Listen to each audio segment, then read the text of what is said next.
Just to give an idea of the size of the Indian electricity system, today we have about 270 gigawatts or 270,000 megawatts of electricity capacity installed in our country. Of this, just to understand where the electricity is coming from, about 65% is coal-based. So 65% of the 270 gigawatts is coal-based electricity capacity in our country today. About 20% is large hydro, and about 15% is modern renewables. This is very rough numbers, they may be off by 1 or 2% here and there.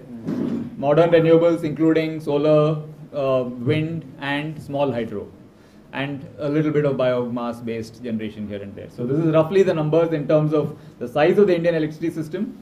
And the main players in the system are, apart from the consumers, which is of course perhaps the most important constituency for all of us here, the most important players in the system are the distribution utilities. So you have, every state now has one or more distribution utilities, the companies that supply you power. So this is in places where of course people are getting power. Lots of places in India where you don't get electricity, but the distribution utilities. The other major players are of course the electricity generators, people who are generating electricity. So about even 15 years ago, 12 years ago, all this was one company. So there would be, or maybe 20 years ago. So generators and distributors are all in one integrated public sector owned agency. Now all that has been corporatized. You have broken them up into multiple agencies. So you have generators, which is a mix of public and private sector. Distribution utilities, which is also a mix of public and private sector, though that has a greater proportion of public utilities still. Right. And then there are other players such as the transmission companies which sit between generators and distributors. And there are agencies which manage the electricity grid, such as the load dispatch centers and all that, which we won't go into in too much detail. One other interesting thing about the electricity sector is that it is one of those sectors which under the Indian Constitution is not dual. What is it? Concurrent. It's a concurrent subject, so it's both governed by the central government as well as the states. Okay, so that creates its own issues in terms of how you formulate policies, how policies get adopted or implemented by different states. There is also, as consumers, we are perhaps, or people interested in issues related to consumers and access and things like that, perhaps the most important link in this value chain of the electricity system is perhaps the distribution segment, which has a lot of interesting political economy issues surrounding it. So you must have heard about the large losses that the various distribution companies have piled up over the years due to various reasons. We won't go into the details of that, but that is a factor that cannot be ignored when one is talking about the electricity sector today and for the near future. There is a whole political economy around agricultural tariffs.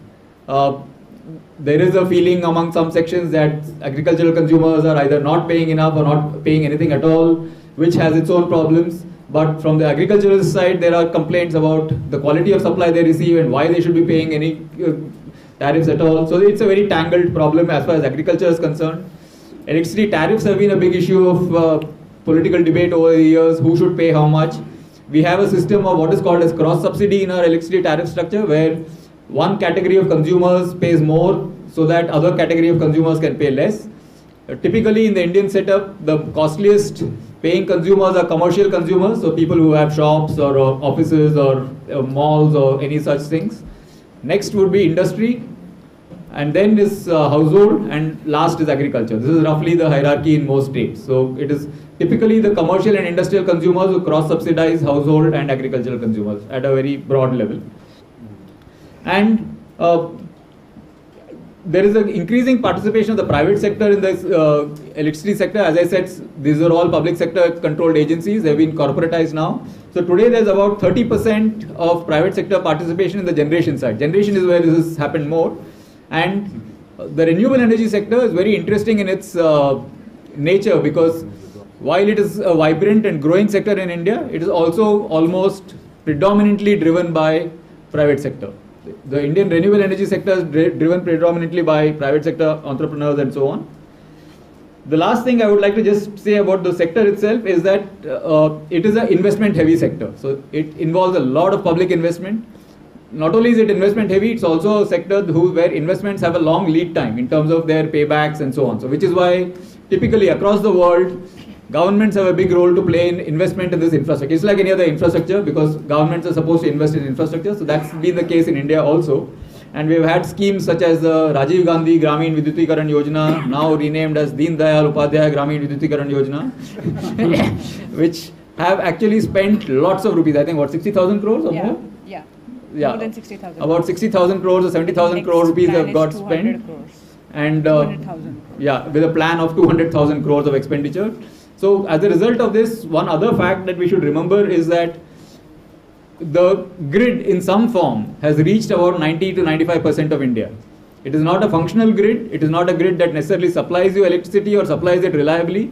But about 95% of villages in India have some wires, poles, transformers, etc. in some form. And because, of course, these are not often supplying electricity, you also have the episodes of these things getting stolen sometimes. But the fact is the investment has happened, public investment, taxpayer money has been used to put out this infrastructure.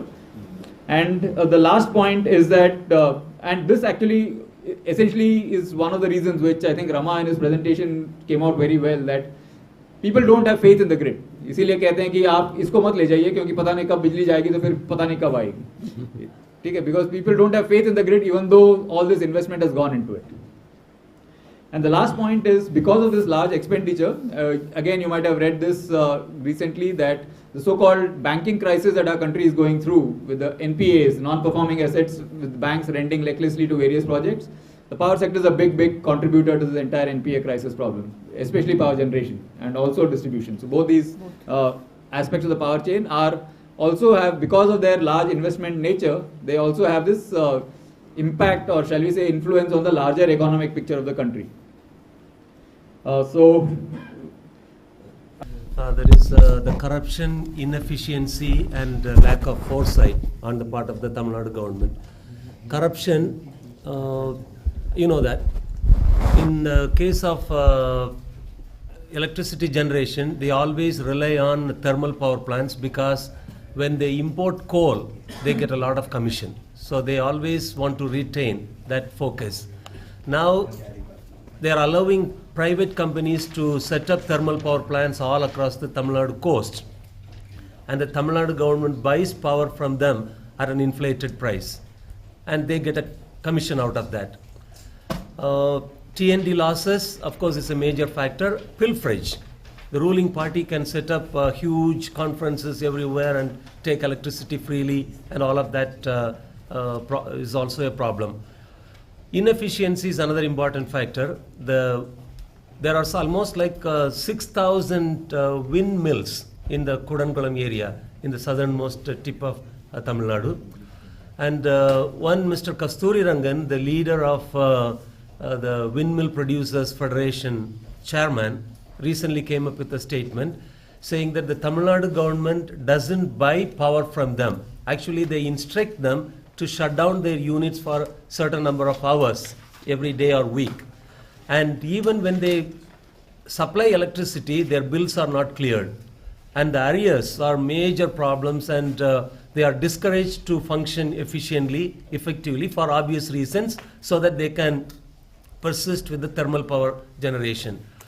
And lack of foresight, whether it is a DMK government or ADMK government, they rarely think about the future needs of electricity and prepare or produce or set up units to come up with that kind of demand. The governments are very good at the negative side. Like for example, when the struggle was going on at Kudankulam, they created an artificial power cut for almost 18 hours.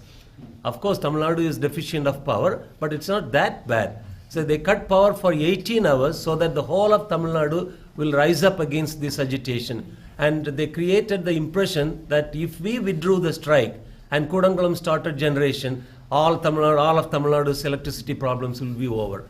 They are very effective and efficient that way, but not in a constructive way. So Tamil Nadu is a hopeless case. Actually,